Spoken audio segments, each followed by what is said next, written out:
Aspiration.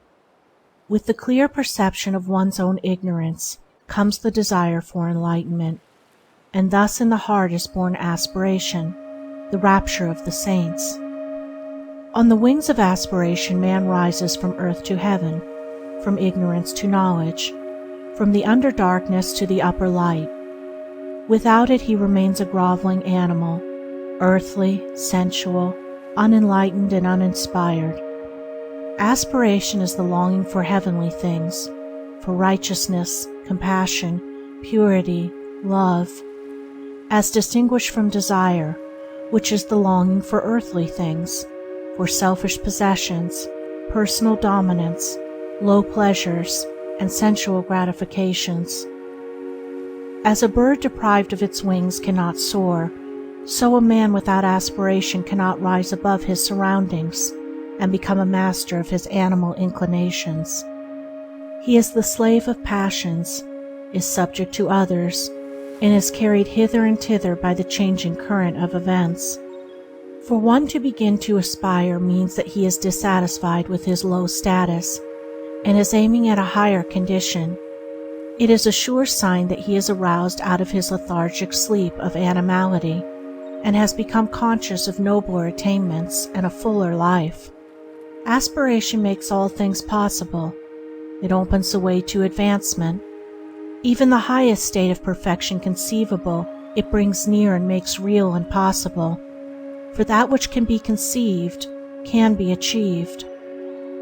Aspiration is the twin angel to inspiration. It unlocks the gates of joy. Singing accompanies soaring. Music, poetry, prophecy, and all high and holy instruments are at last placed in the hands of those whose aspirations flag not, whose spirit does not fail.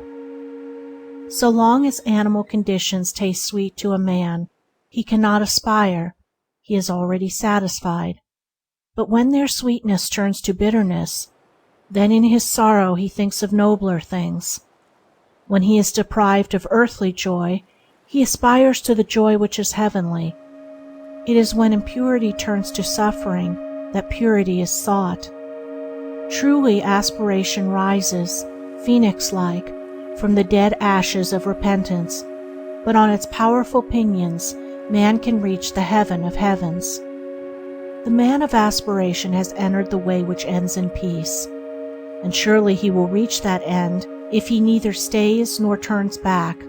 If he constantly renews his mind with glimpses of the heavenly vision, he will reach the heavenly state. Man attains to the measure that he aspires. His longing is to be the gauge of what he can be. To fix the mind is to foreordain the achievement. As a man can experience and know all low things, so he can experience and know all high things. As he has become human, so he can become divine. The turning of the mind in high and divine directions is the sole and needful task. What is impurity but the impure thoughts of the thinker? What is purity but the pure thoughts of the thinker? One man does not do the thinking of another. Each man is pure or impure of himself alone. If a man thinks, "It is through others or circumstances or heredity that I am impure," how can he hope to overcome his errors? Such a thought will check all holy aspirations and will bind him to the slavery of passion. When a man fully perceives that his errors and impurities are his own, that they are generated and fostered by himself, that he alone is responsible for them, then he will aspire to overcome them.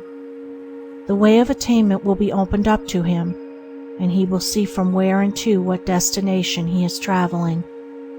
The man of passion sees no straight path before him, and behind him all is fog and gloom. He seizes the pleasure of the moment, and does not strive for understanding or think of wisdom. His way is confused, turbulent, and troubled, and his heart is far from peace. The man of aspiration sees before him the pathway up the heavenly heights, and behind him are the circuitous routes of passion up which he has hitherto blindly groped. Striving for understanding, and his mind set on wisdom, his way is clear, and his heart already experiences a foretaste of the final peace. Men of passion strive mightily to achieve little things, things which speedily perish, and in the place where they were, leave nothing to be remembered. Men of aspiration strive with equal might to achieve great things, things of virtue, of knowledge, of wisdom, which do not perish, but stand as monuments of inspiration for the uplifting of humankind.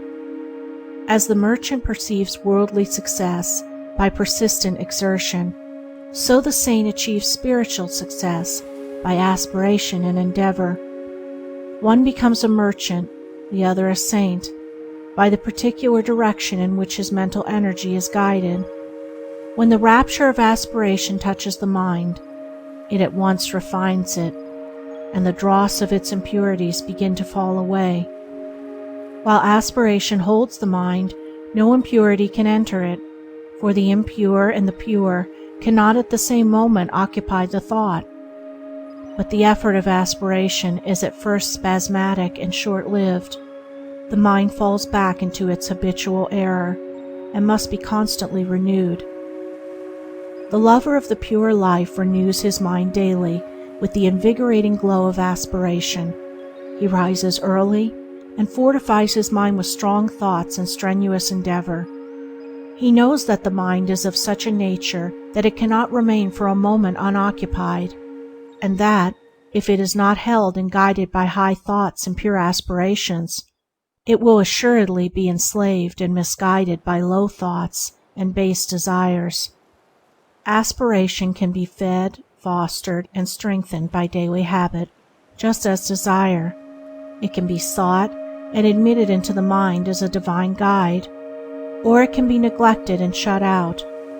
To retire for a short time each day to some quiet spot, preferably in the open air, and there call up the energies of the mind in surging waves of holy rapture, is to prepare the mind for great spiritual victories and destinies of divine import.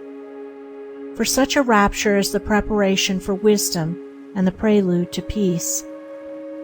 Before the mind can contemplate pure things, it must be lifted up to them. It must rise above impure things, and aspiration is the instrument by which this is accomplished. By its aid the mind soars swiftly and surely into heavenly places, and begins to experience divine things. It begins to accumulate wisdom, and to learn to guide itself by an ever-increasing measure of the divine light of pure knowledge. To thirst for righteousness, to hunger for the pure life, to rise in holy rapture on the wings of angelic aspiration, this is the right road to wisdom. This is the right striving for peace. This is the right beginning of the way divine.